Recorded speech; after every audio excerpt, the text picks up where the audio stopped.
Welcome to our deep dive into the fascinating world of coaching. Today, we're really digging into something that, well, I suspect is on a lot of your minds, especially if you're maybe thinking about a new career path, like coaching. Now, when you hear coach, maybe you think sports, maybe business, Uh-huh. but its actual journey, its origins, and how it got to where it is today. Mm, Well, it's surprisingly rich. it really is. Our story actually starts way back in 16th century Hungary. There was this village, Cox, Okay. famous for its horse-drawn carriages, Yeah. really high quality, and that literal meaning, transportation. Ah, like moving something. Exactly. It evolved. By 1830, at Oxford University, coach became slang for a tutor, someone who sort of carried a student through an exam. Right, carrying them metaphorically, Yeah, transporting them from point A to point B in their learning. that's the core idea, transporting people from where they are to where they want to be.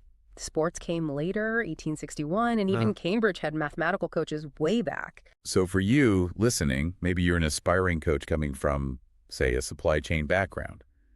Understanding this evolution is really key, isn't it? Absolutely. From these surprising origins to the structure we see today. Yeah, let's unpack that, because that background in process inefficiency, I think that could be a real asset here. Definitely. Okay, so the 20th century. That seems like a massive turning point. Huge. You had the rise of adult education, the whole human potential movement in the 60s. Right, focusing on personal growth, realizing potential. And what's fascinating, I think, is the shift in how coaching worked. It moved away from just direct instruction. Like telling someone what to do. Yeah. Towards a process that facilitates, it supports development. There's academic definition from 94 that called it a process of continuous on-the-job training with the intention of developing another person's skills. Guided self-discovery, really. And in the 80s, things really seemed to solidify then. Oh, yeah. So John Whitmore coined performance coaching. He really emphasized self-directed learning, and his GROW model The Giro model, yeah, still so widely used. became a cornerstone, especially for business coaching globally. Yeah. The GROW model offers that clear, actionable structure. And around the same time, life coaching started up. Pretty much simultaneously, yeah. Over in the USA, Thomas Leonard was a key figure starting around 1992.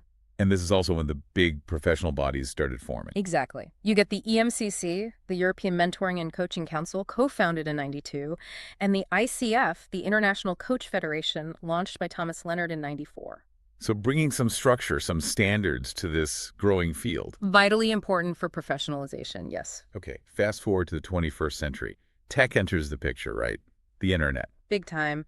Coaching continued evolving fast. Digital coaching was already, gaining some traction before COVID. But the pandemic just lit a fire under it. Absolutely accelerated it, pushed so much online, including coaching. By 2023, something like 72% of coaches offered virtual options. That's up from maybe 40% in 2020. And this digital shift, well, it offers huge benefits, cost effectiveness, flexibility. You can reach people anywhere. And the industry itself just ballooned. Oh, the growth is staggering. Yeah. Budgeted over $4.5 billion in 2022. That's a 60% jump from 2019. Expected to hit over $6 billion by the end of 2025. That's incredible. It shows a real global buy-in to coaching's value. It really does. And we're also seeing more integration of things like neuroscience, coaching psychology. Universities like Sydney, Harvard, they have dedicated research units now. So with all that history and growth, we've ended up with different kinds of coaching, different approaches. Definitely. Various schools of thought have solidified. You've got performance coaching, life coaching. Business coaching, executive leadership, those seem related. They are often overlapping. Mm. Then there's transformational coaching, cognitive behavioral coaching, even a sociological or pedagogical approach. And the really cutting-edge stuff. That would be digital and AI coaching, using artificial intelligence for efficiency, for insights. Think coach bots, maybe virtual reality for practicing scenarios. But augmenting human coaching, not replacing it. That's the idea, yes. Enhancing the human element. Okay, so this brings up a big question. Growth, diversity. How is quality maintained? That's a great point. It's currently a self-regulated industry. There isn't one single global body enforcing mandatory standards. So it's voluntary. Right. Voluntary accreditation and credentialing bodies are absolutely crucial for credibility. In 2025, the big players setting standards are organizations like the ICF and EMCC we mentioned earlier. And what do they do? They offer different credential levels like associate, professional, master coach.